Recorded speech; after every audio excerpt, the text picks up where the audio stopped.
really needs to be felt. Turn me on, don't make me feel on myself. Brain food, brain sleep, neurology, health. Brain love on me. I need you to assess, diagnose, and treat. Reveal what's underneath. Some brain love will give me peace. Prescribe me something, doc. Ooh, baby. Brain love on me. Brain love. Brain love. Brain love. Brain love. Brain love. Brain love. Brain love. Brain love on me. What is brain love to me? I think brain love has got to be the most important love ever.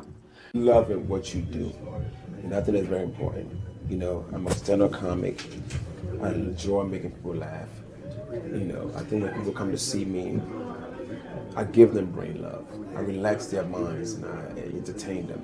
Even when I make love in bed, it's brain love. You have to make love to their mind, mentally, without not getting your dick that far. Just mentally make love to people's mind. Brain love could just be just how you feeling good. Because everything that feels good starts from the brain. You have to think positive. That's what brain love to me. Positive thinking of everything you do.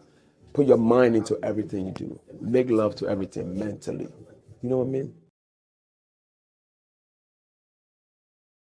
Okay. Hey, guys. So this is definitely unannounced. I decided to interview one of my former classmates today because April is Alcohol Awareness Month, and I wanted to talk to him about his sobriety. If you've been following the podcast, you know that I interviewed him previously. It's almost 3 years exact today. Our interview to talk about his challenges with alcohol overuse was about 3 years ago.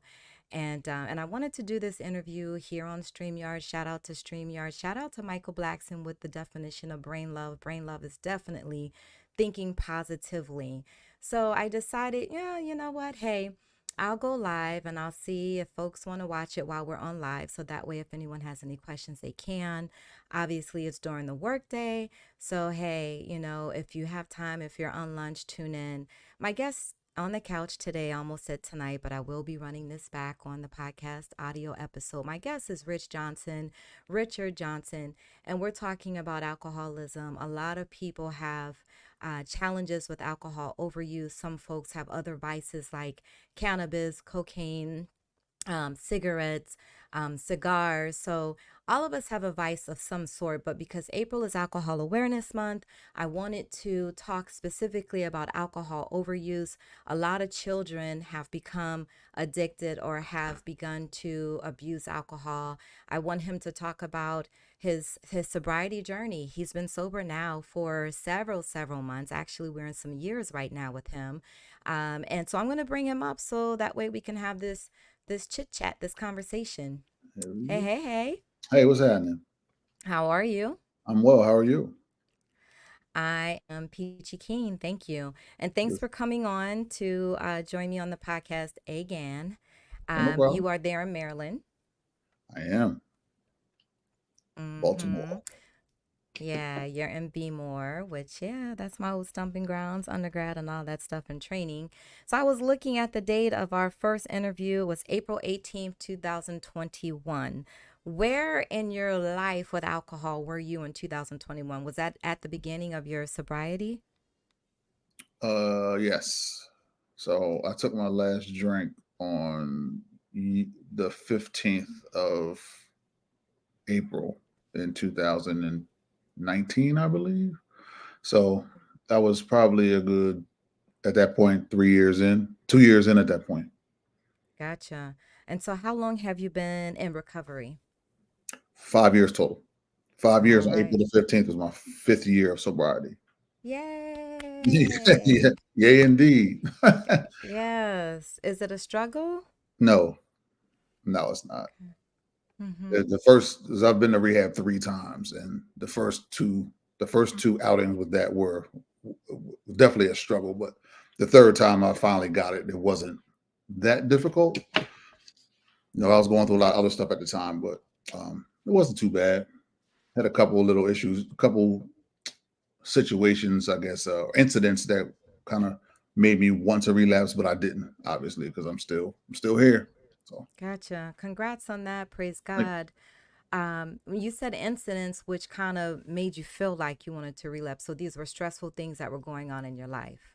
yes, and I'm not a stressed dude. Like I don't get stressed out about anything, but I guess those two specific things kind of almost pushed me over the edge. And thank God for my friends, like my man Walter really talked me off the edge with that. So I'm good now. Now, I had to go to therapy, ironically, to learn how to deal with some of the things I was dealing with. And once I Mm-hmm. got that, no, once I got those ideas in my head and practiced them in real time, it really basically saved my life in a sense.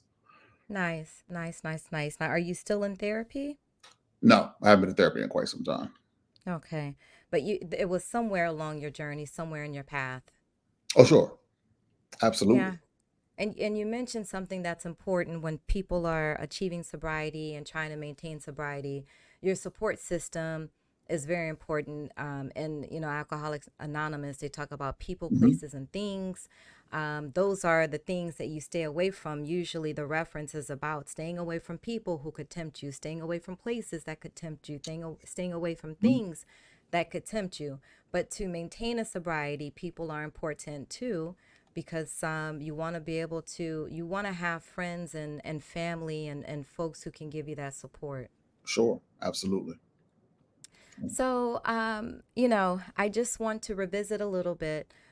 You began to overuse alcohol not because you were unhappy in a marriage, not because you hated your job, not because you were sad. Tell the people, why did you begin to abuse alcohol? Well, me and my wife at the time, we took a trip to Puerto Rico, and we got pretty much got drunk every night. And once I came back from Puerto Rico, I just kept drinking because I liked the way it made me feel. Because I didn't really drink until I was 40 years old for real. And yeah, yeah, about 40, and never been drunk, never none of that stuff. So I did that, enjoyed it, and just kept doing it just because of that.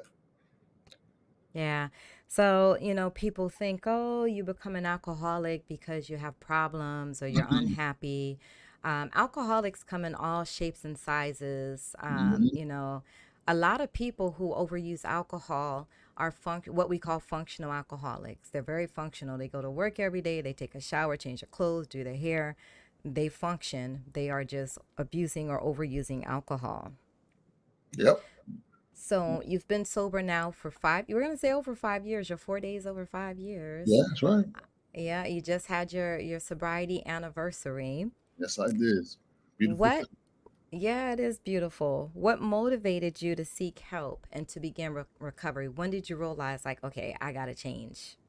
Uh, I guess I realized a few years into drinking, but I just couldn't stop.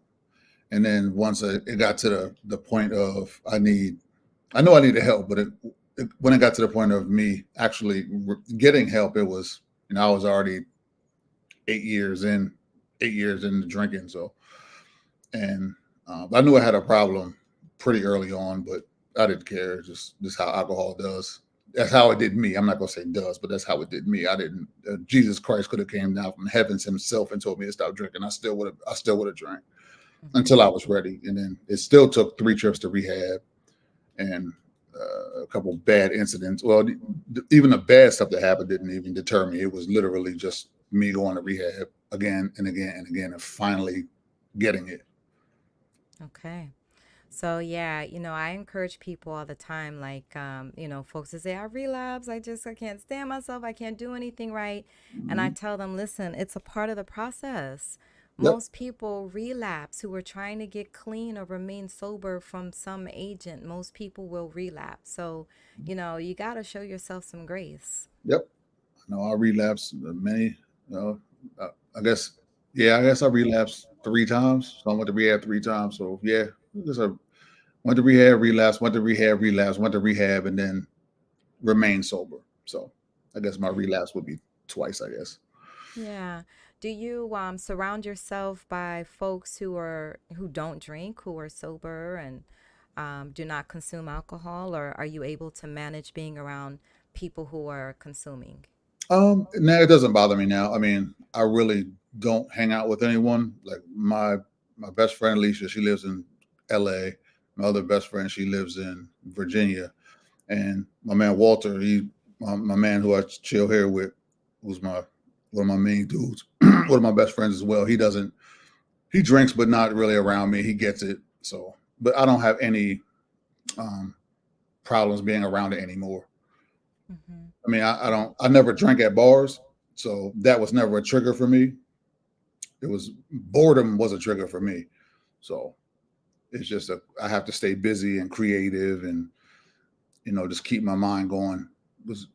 Now it doesn't. Now I can be bored and be okay. But when I first started, that was my trigger was the boredom thing. But to answer your question, I don't really hang around anybody but my kids and him from time to time, and then that's it. So I don't have any issues with Gotcha. that.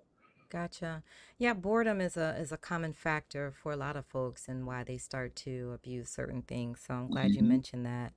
What are some of the strategies or the treatments that you have used to remain sober? What are some of your own strategies?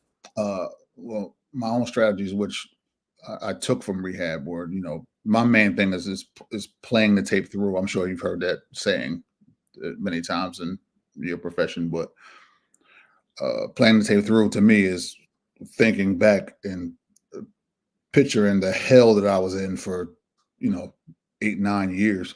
And it was Mm-hmm. literally a living hell. And I don't ever want to go through that again. So I look at all the bad things that happened to me, everything I lost, what I did to my kids and my wife at the time, and my parents and my friends, and I really think about that, and I am never going back down that road again. Yeah, So that's the main thing for me. And my kids, like I just couldn't do that to my kids again. gotcha. Yeah, how old were your kids when you were going through when you were initially were abusing alcohol and it became a problem for you? How old were the kiddos? My daughter she's 19 now, so she was about 9, and my son was about 6.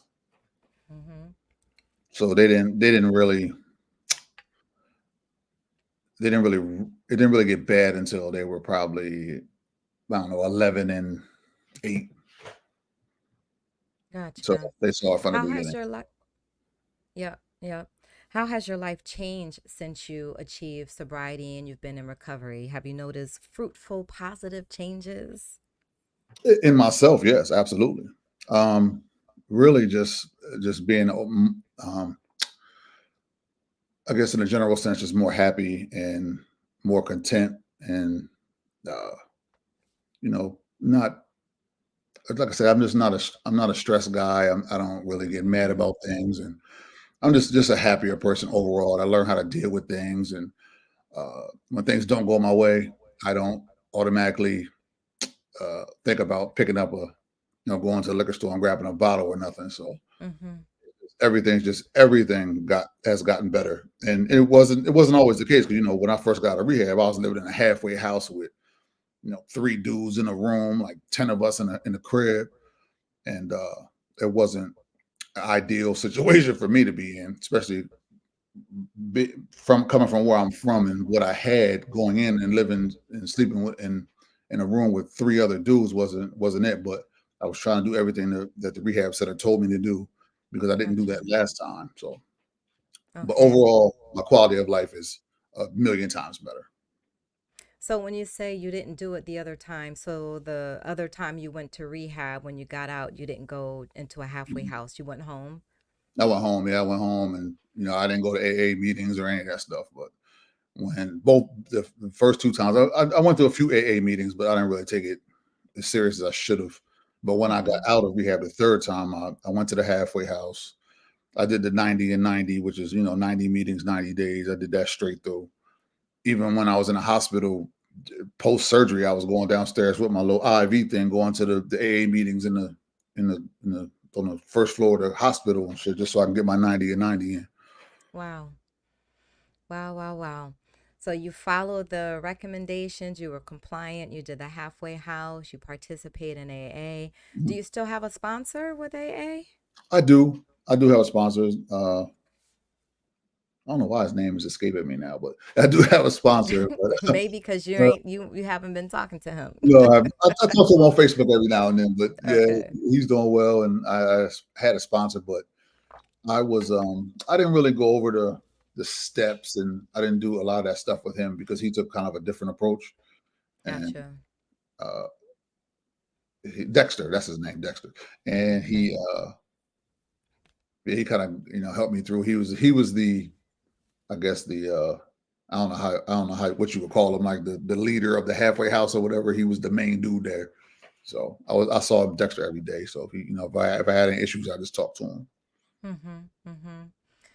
Do you mind if we touch just a little bit on your physical health challenges? Sure, not at all. Yeah. And the reason why I want to bring them up is because I think it's even more extraordinary that you're balancing and you're remaining sober, considering what you're dealing with in your life with your physical health.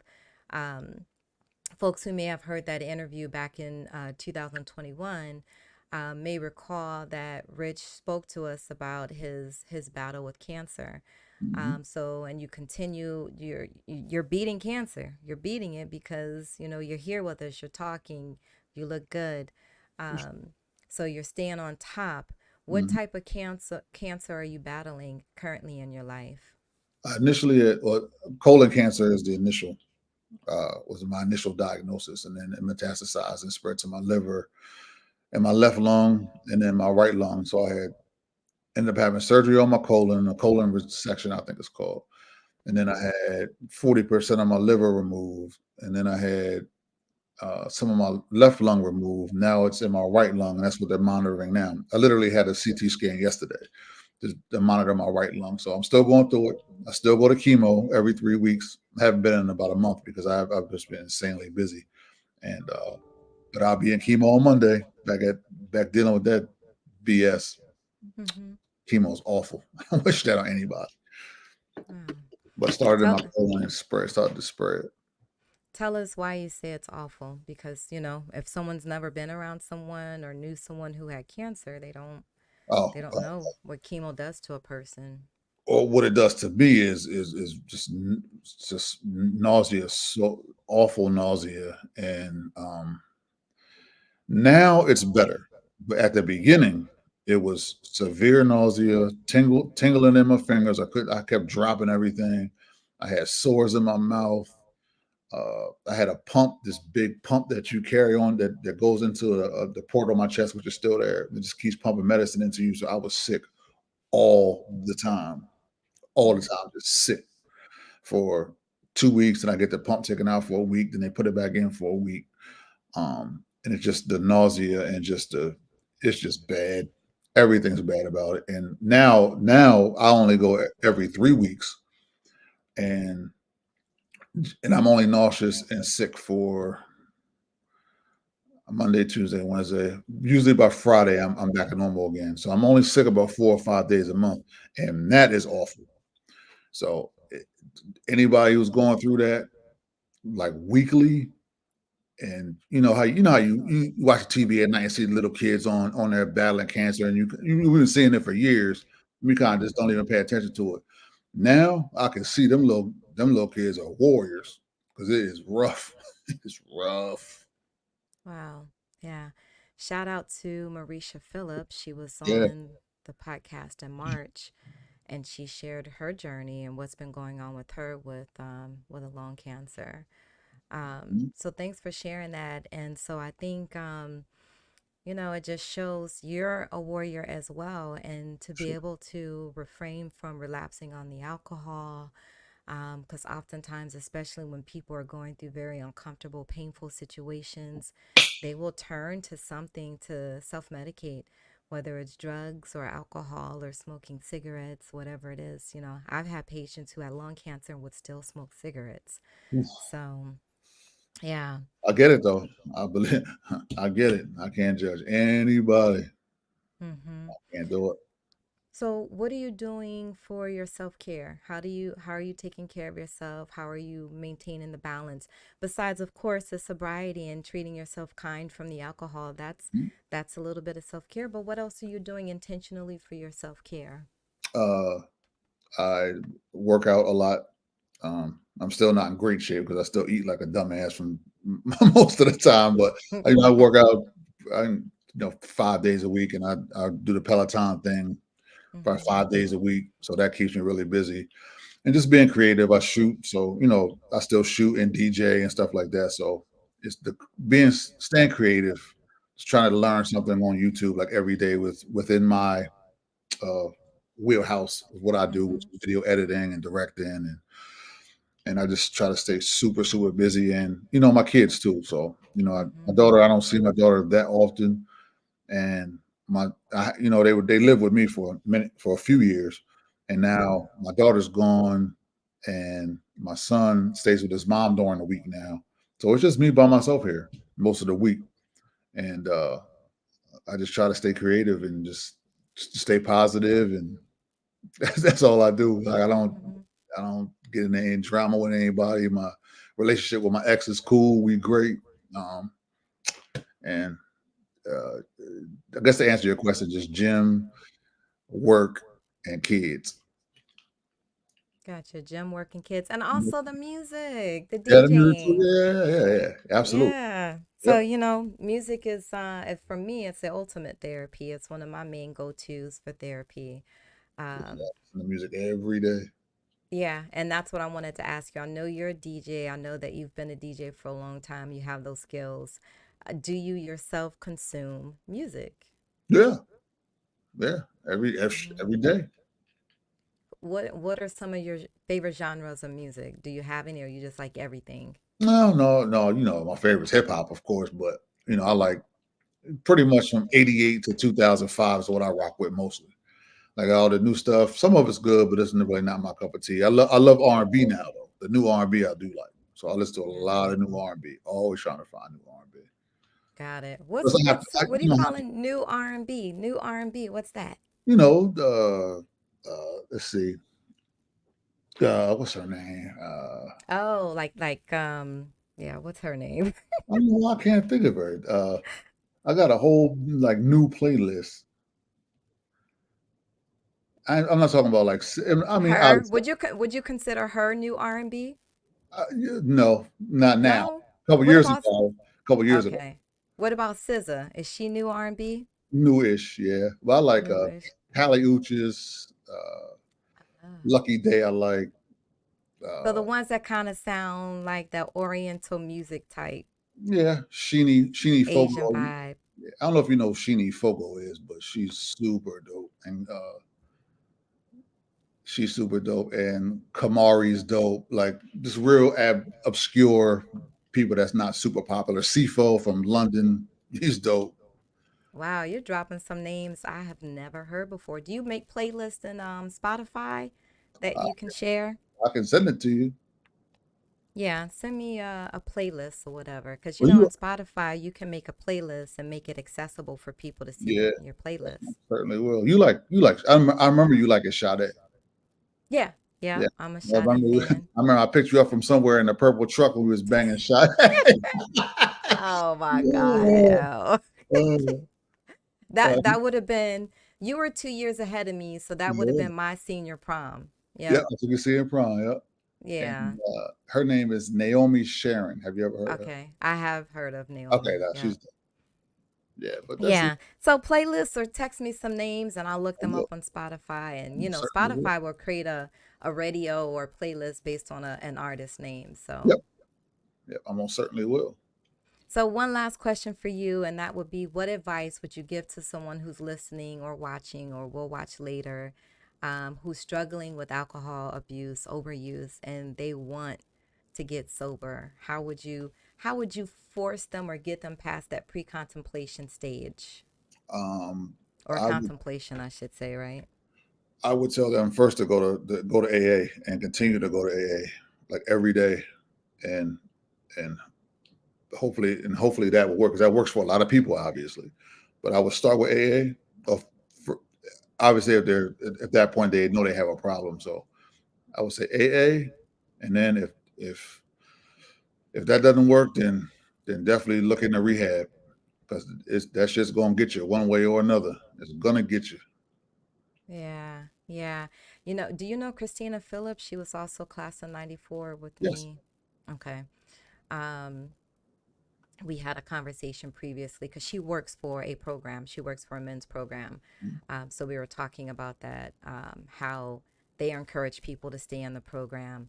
So, folks, talk to some people if you're uncertain about your recovery, if you're uncertain about um, how to achieve recovery or initiate recovery, get into recovery from alcohol abuse, overuse, or any other substance. You can get past that pre-contemplation, past Oh that yeah. contemplation stage, and initiate the process. The first thing Rich mentioned, go to AA. You can go to Narcotics Anonymous as well. Mhm. So there's And they too. AANA Yeah. if your situation is narcs or substances, cocaine, any of that. But if there's not a Narcotics Anonymous and you're not an alcoholic, you still can go to Alcoholics Anonymous. AA is not just for Mhm. people who Mhm. use recreational drugs, right? Nope. I've been at NA meetings, AA meetings, all of them, Mm-hmm. and they all. So, and there's so much online now. Yep. You can Google, you can just put in some information, and a lot of things will come up for you. A lot of things you can put in alcoholic, need help, alcohol abuse, need help. You can do any of those things, and you'll be able to get information on sites you can go to. You can also go to the site for Alcoholics Anonymous. And I'm going to show you a phone number you can call, 1-800-662-HELP, 1-800-662-4357. Call this number. They can give you a list of references. They can email you a list of references. They can give you information. Just get started. Just get started. You don't have to continue living this life of torture, because I think for some people that's what it feels like. It's like Groundhog's Oh Day every day. no, no, it don't feel like it is that. It's hell. Yeah. Groundhog Day in hell. Yeah. You wake up drinking and you drink all day to keep yourself comfortable. Yep. And doing that is just going to make the problem worse. Yep. Like I said, it's gonna get you one way or another. Yeah. Well, Rich, thanks again for coming on to Thank join you. Thanks for me. having me. Anytime. Yeah. When I saw 5 years on Facebook, I was like, oh, yay. So he's 5 years sober. Appreciate it. And yeah, I always think about the interview we did 3 years ago. So yeah, that's what's up. Any last departing words? No, I appreciate you having me on. And again, that number right down there on that screen. Just if you have any issues, just call it, or know someone, tell them to call it, because Hmm. you don't want to get caught up in that cycle, because it's awful. Yeah, no. All right. Say brain love, All Rich. right. You too. Thank you. No, no, no. I said say brain love. Oh, I thought you said peace. Oh, brain love. No. Brain love all day. All day.